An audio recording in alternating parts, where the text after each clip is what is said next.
स्वागत है। मेरे सामने HTC U24 Pro है और मैं इसका अनबॉक्सिंग और इस डिवाइस पर एक त्वरित नज़र डालूंगा। तो चलिए इसे खोलते हैं। ये मेरा इस डिवाइस के बारे में पहला प्रभाव होगा। मैं सच में इस डिवाइस को पहली बार देख रहा हूँ और इसे पहली बार अपने हाथ में पकड़ रहा हूँ। तो चलो इसे हटा देते हैं। भाई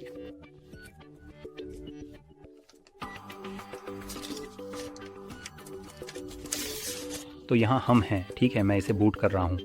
ये एक महत्वपूर्ण प्रक्रिया है, इसलिए मैं इसे ध्यान से कर रहा हूँ। अभी के लिए मैं इसे एक तरफ रख देता हूँ ताकि हम बाद में इसे और विस्तार से देख। अंदर हमें हमारा केबल मिलता है, ये टाइप ए नहीं, टाइप सी से टाइप सी है। और देखें कि क्या यहाँ कुछ है, यहाँ कुछ नहीं है। कागजात और कागजात, तो यहाँ भी कुछ नहीं है। ठीक है, हमें बस एक केबल और एक फ़ोन मिला। अब पहली चीज़ जो शायद आपको ध्यान खींचेगी, जैसे कि मुझे खींचती है, वह है इस डिवाइस का निर्माण। इसका आकार बहुत अजीब तरह का है। तो आप यहाँ देख सकते हैं हमारे पास इस तरह का तिरछा किनारा है और असली कांच खुद आप देख सकते हैं यहाँ, और आप इसे स्पष्ट रूप से देख सकते हैं। यह एक बहुत बड़ा बेजल जैसा लगता है, जैसे सामने के किनारों को देखकर, क्योंकि आप बेजल के ऊपर के कुछ हिस्से भी देख सकते हैं जो कि आप अन्य डिवाइसों पर वास्तव में नहीं देख पाते। इसके अलावा इस डिवाइस में एक तरह की ब्लॉकी फील है, क्योंकि साइड के किनारे भी इसी तरह बनाए गए हैं। तो आपके पास यहाँ और यहाँ एक तेज़ किनारा है और फिर आपके पास एक डिस्प्ले है जो बस चारों ओर मुड़ता है। तो चाहे आप इसे कहीं भी पकड़ें, ये एक तरह से तेज़ महसूस होता है। और आप यहाँ देख सकते हैं कि हमारे पास एक और है। तो आपके पास इस डिवाइस पर बेतुके से बिंदु हैं, जिसके लिए केवल ये कह सकता हूँ कि इसका कोई मतलब नहीं है। अब चलिए इस डिवाइस की स्पेसिफिकेशंस पर चलते हैं।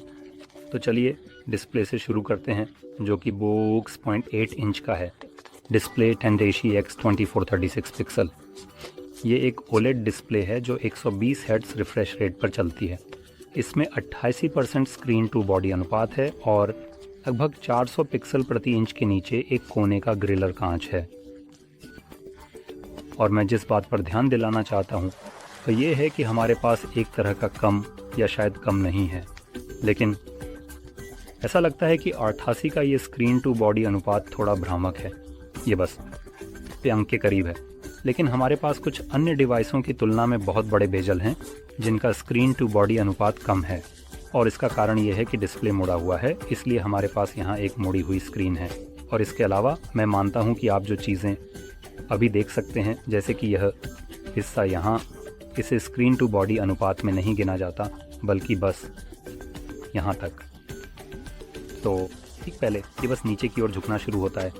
हालांकि तकनीकी रूप से जब आप सीधे इसे देखते हैं तो आप स्पष्ट रूप से फ़ोन के ऊपर के हिस्से को देख सकते हैं, जो इसका सबसे दूर का हिस्सा है, जिससे बेजल्स वास्तव में जितने बड़े हैं उससे कहीं ज़्यादा बड़े महसूस होते हैं।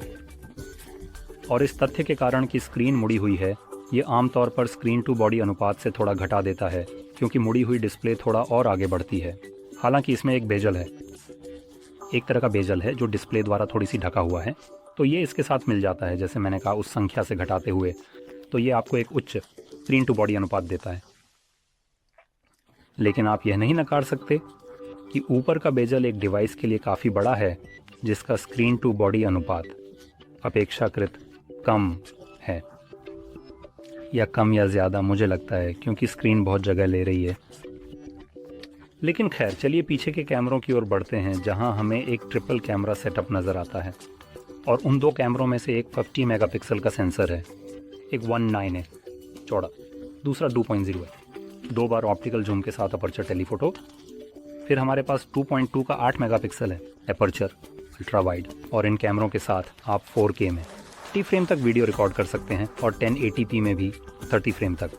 और सामने हमारे पास एक और 50 मेगापिक्सल का सेंसर है चौड़ा, 2.5 अपर्चर और फिर 1080p और 30 फ्रेम तक। अब आंतरिक विशेषताओं की बात करते हैं। हमारे पास 6400 mAh की बैटरी है, केबल के साथ आप इसे 60 वाट पर चार्ज कर सकते हैं। ये वायरलेस चार्जिंग को भी सपोर्ट करता है, तो अगर आपके पास वहाँ कोई वायरलेस प्लग है तो इसे 15 वाट तक चार्ज कर सकते हैं, तो ये काफ़ी अच्छा है। इसके अलावा डिवाइस स्नैपड्रैगन 7 Gen 3 प्रोसेसर द्वारा संचालित है और इसमें 12 GB रैम और 256 GB या 512 GB स्टोरेज है। दोनों UFS 3.1 है स्टोरेज प्रकार, और हमारे पास स्टोरेज को बढ़ाने की सुविधा भी है एक माइक्रो SD कार्ड का उपयोग करके। तो कुल मिलाकर मैं कहूँगा कि आंतरिक विशेषताएं अपेक्षाकृत ठीक हैं। अब आखिरी चीज़ जो मैं बताना चाहूँगा वह है इस डिवाइस की कीमत, और ये डिवाइस लगभग 760 यूरो में आता है। और ये एक कठिन बात है। अब ये डिवाइस साल की शुरुआत में लॉन्च हुआ था, इसलिए मैं इस पर थोड़ा लेट हो गया हूँ। और मैं ये बात इसलिए बता रहा हूँ क्योंकि आजकल हमारे पास बेहतरीन विकल्प हैं। ये उतना अच्छा नहीं लग सकता जितना कि ये वाला, लेकिन सच कहूँ तो मेरे लिए ये डिवाइस दिखने के मामले में ज़्यादा आकर्षक नहीं है। वो प्लास्टिक का बैग भी उतना अच्छा नहीं है। अगर आप सोचते हैं कि ये प्लास्टिक है, ऐसा लगता है लेकिन ये स्पष्ट नहीं किया गया है। हाँ नहीं, ये है तो प्लास्टिक का बैग तो ये वास्तव में उच्च गुणवत्ता का नहीं लगता। पीछे का हिस्सा बस थोड़ा सस्ता सा लगता है। आप इसे कुछ हद तक देख सकते हैं, ये ज़्यादा अच्छा नहीं लगता। हाथ में अच्छा महसूस नहीं होता मैं कहूँगा। और मैं ये बात इसलिए बता रहा हूँ क्योंकि जैसा कि मैंने कहा बेहतर विकल्प हैं, और विशेष रूप से मैं CMF फ़ोन इनके बारे में सोच रहा हूँ कुछ भी, जिसका कारण क्योंकि मैं वास्तव में इस फ़ोन का जिक्र काफ़ी बार करता हूँ। यह पैसे के लिए आपको मिल सकने वाले सबसे अच्छे फ़ोन में से एक है।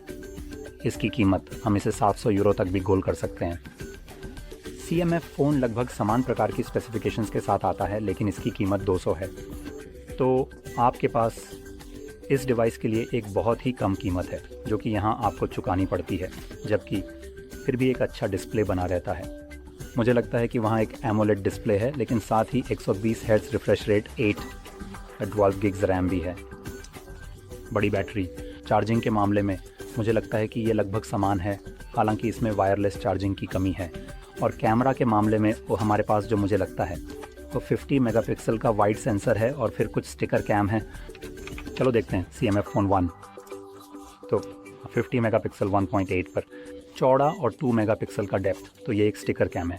लेकिन इस डिवाइस के विपरीत CMF फ़ोन आपको 60 फ्रेम प्रति सेकंड पर 10 ACP की पेशकश कर सकता है, तो ये काफ़ी अच्छा है। और रैम बस 8 गिग्स की है। ये डायमेंसिटी 7300 द्वारा भी संचालित है, तो ये स्नैपड्रैगन के बराबर है। खैर, जैसा कि मैंने कहा इसकी कीमत काफ़ी कम है। ये कीमत में कोई छोटी सी असमानता नहीं है जैसे 200 या 700। ये लगभग समान प्रकार के हार्डवेयर के लिए जैसे बहुत अलग अलग कीमतें हैं। इसलिए मैं उस डिवाइस की ओर इशारा कर रहा हूँ। कीमत किसी भी अन्य प्रतिस्पर्धा को मात देती, जबकि एक बहुत अच्छा डिवाइस पेश करती है। तो जैसा कि मैंने कहा, मैं शायद इस डिवाइस को आजकल ख़रीदने की सिफारिश नहीं करूंगा, क्योंकि ये अब लगभग 1 साल पुराना है और यह जो कुछ भी पेश करता है उसके लिए यह थोड़ा बहुत महंगा है, जबकि बाज़ार में बेहतर विकल्प मौजूद हैं। तो कहने के बाद उम्मीद है कि आपको ये वीडियो मददगार लगा, और अगर आपने किया तो लाइक करना, सब्सक्राइब करना ना भूलें। और देखने के लिए धन्यवाद।